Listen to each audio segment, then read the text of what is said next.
na nakagawian na ang tila pagpapataw ng sanksyon o parusa sa mga miyembrong hindi sumusuporta sa mga isinusulong na inisyatibo ng liderato ng House of Representatives. Isa rito ay sa pamamagitan umano ng inilalaang pondo sa mga proyekto ng mga congressional district. Chairperson ng National Unity Party o NUP ang kongresista, isa sa mga pinakamalalaking political party sa Kamara. Alam mo, hindi bago ito kasi ever since, even in my first term in Congress in 2004, pagka hindi ka bumoto the way the leadership wants, kuminsan madidelay yung iyong mga release in your projects. So projects, yung maliit na construction na gagawin mo sa distrito mo, nadidelay yun. No? And sometimes, in fact, most of the time, I suppose, intentionally. No?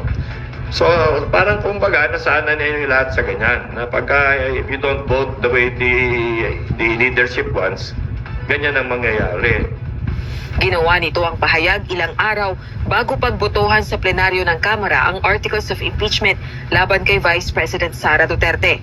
Kaya umaasa si Representative Puno na igagalang ng liderato ng Kamara ang magiging desisyon ng bawat miyembro ng House of Representatives, pabor man o hindi, para sa House leadership.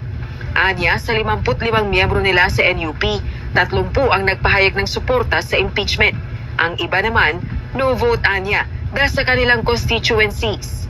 Ngayon, sa dami kasi ng baka bumoto ng against because of their problems in their constituency. Halimbawa sa amin, lagay na natin na 60% is yes and let's say 10% is abstaining. Pati yung abstaining, mapaparusahan yun eh.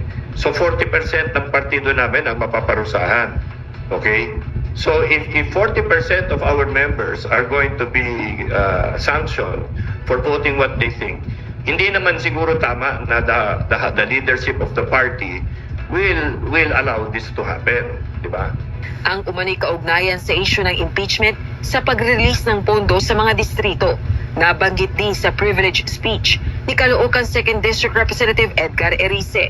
Even in my opponent in the last elections, the 2025 elections, publicly admitted that she signed the impeachment of VP Sara Duterte in aid of allocation. Natatakot siya na hindi siya mabibigyan ng pondo kung hindi siya pipirma sa impeachment. These circumstances put serious doubts. Is this accountability or is this about political leverage? After the impeachment vote in the plenary, let us examine the status of the four later release allocations. Let us see if this correlates with how members will be voting in the 20th Congress. Yung bumoto ba ng yes, maririlisan? Yung bang bumoto ng no, at yung mga abstain, maririlisan? Malalaman natin ang katotohanan sooner or later. Kaya ang kongresista nakatakda ng mag-abstain sa proseso ng impeachment sa plenaryo dahil paniniwala nito away politika ang sanhi nito.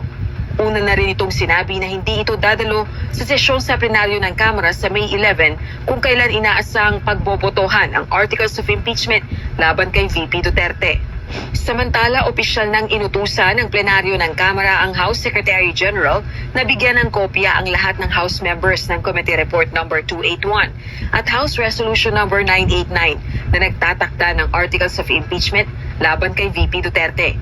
Ginawa ito hapon ng Miyerkules, May 6. Mr. Speaker, I move to direct the Secretary General to immediately furnish the members electronic copies of Committee Report number 261 containing House Resolution number 989, including its annexes through the respective registered email addresses, post electronic copies in downloadable form of Committee Report number 261 containing House Resolution number 989, including its annexes in the House website, and distribute to the members printed copies of Committee Report number 261 containing House Resolution number 989. Is there any objection? Hearing none, the motion is approved. The Secretary General is so directed. Ayon kay House Justice Committee Chairperson at Batangas 2nd District Representative Jervil Luistro, may ilang araw ang bawat House member para pag-aralan ang committee report at resolusyong articles of impeachment bago ang plenary vote sa impeachment ni VP Duterte.